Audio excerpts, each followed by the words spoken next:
Hello, all, and welcome back to my channel. I'm Barbara Wilson Arboleta, voice and communication coach and speech language pathologist.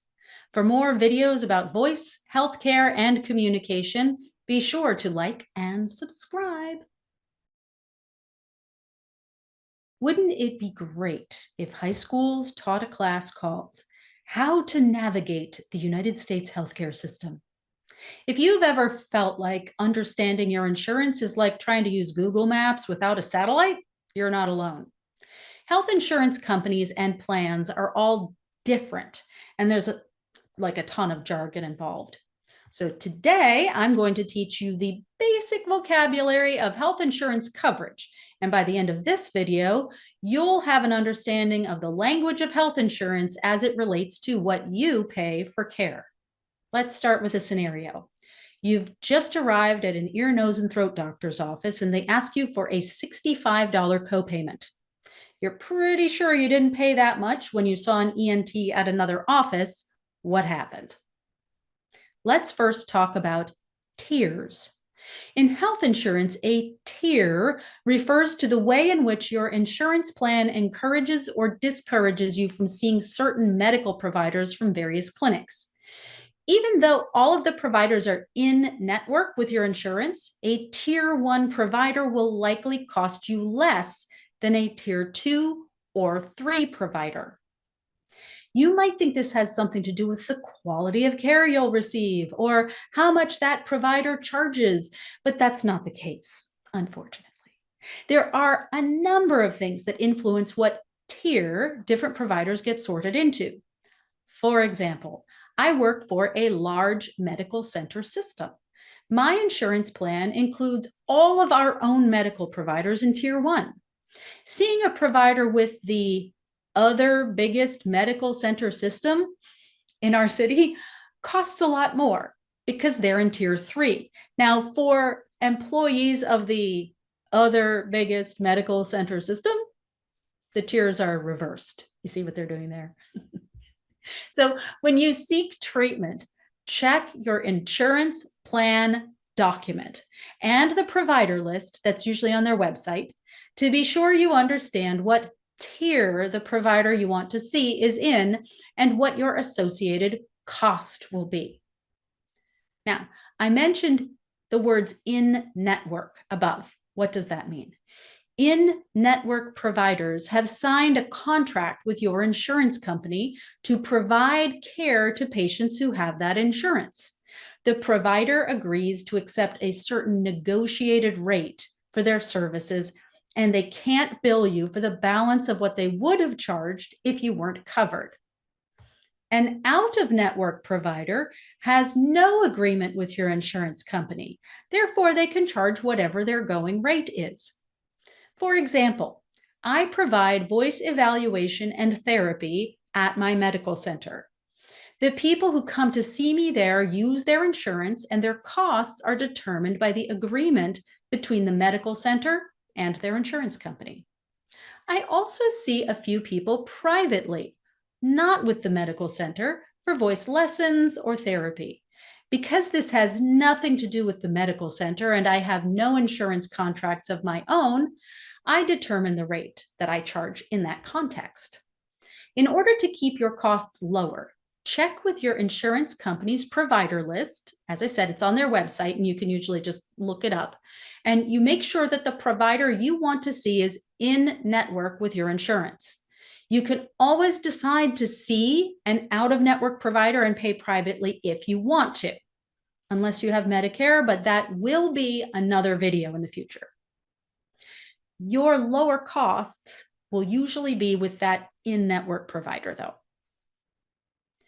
One more thing to know about this. So surprise bills have been a problem for a lot of Americans. And this usually occurs when a person sees and seeks emergency treatment at a facility that's in network for their insurance, but then somehow they end up getting seen by a provider that isn't in network.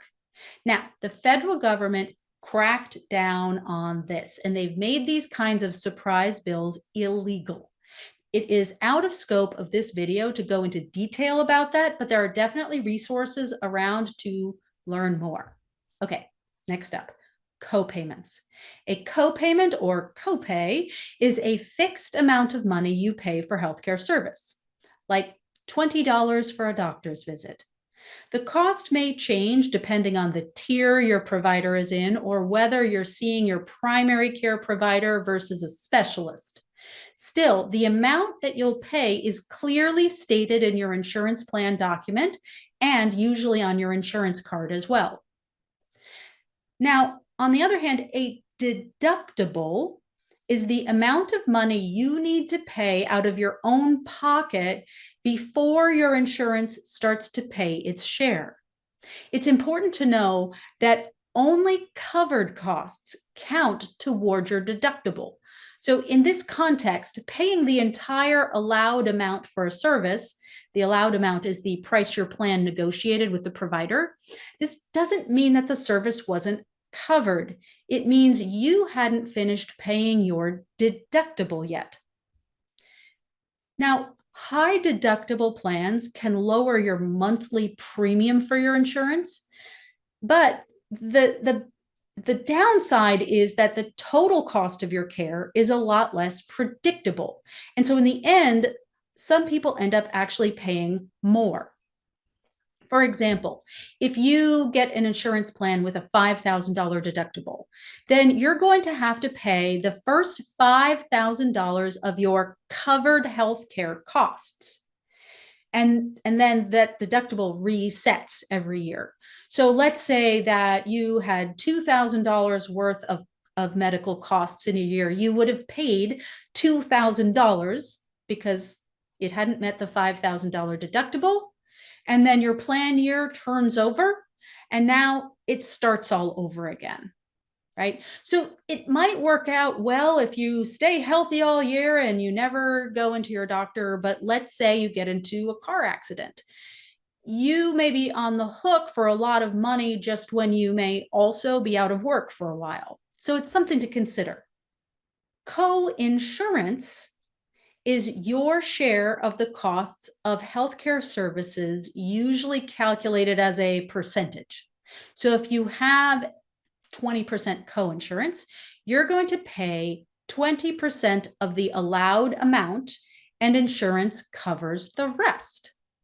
So coinsurance is another thing that can really increase the uncertainty around what you're going to pay for healthcare. In order to know what you're going to pay, you need to know what's going to be billed and then what the allowed amount is. Now, that's trickier than it seems. There are some transparency laws out there that require prices to be accessible to patients, but the total cost is still going to depend on your insurance plan's agreement with the medical provider. And then the information available for consumers is usually the, book rate, if you will. And that's kind of like a hotel rate, right? It might change based on whether you're a AAA member or an AARP member, right? And so it's not as easy as it sounds to get the exact amount of what you would pay for your coinsurance. It's also not actually always possible to determine in advance what codes are going to be billed. So I have a whole video on basic diagnostic and procedure codes.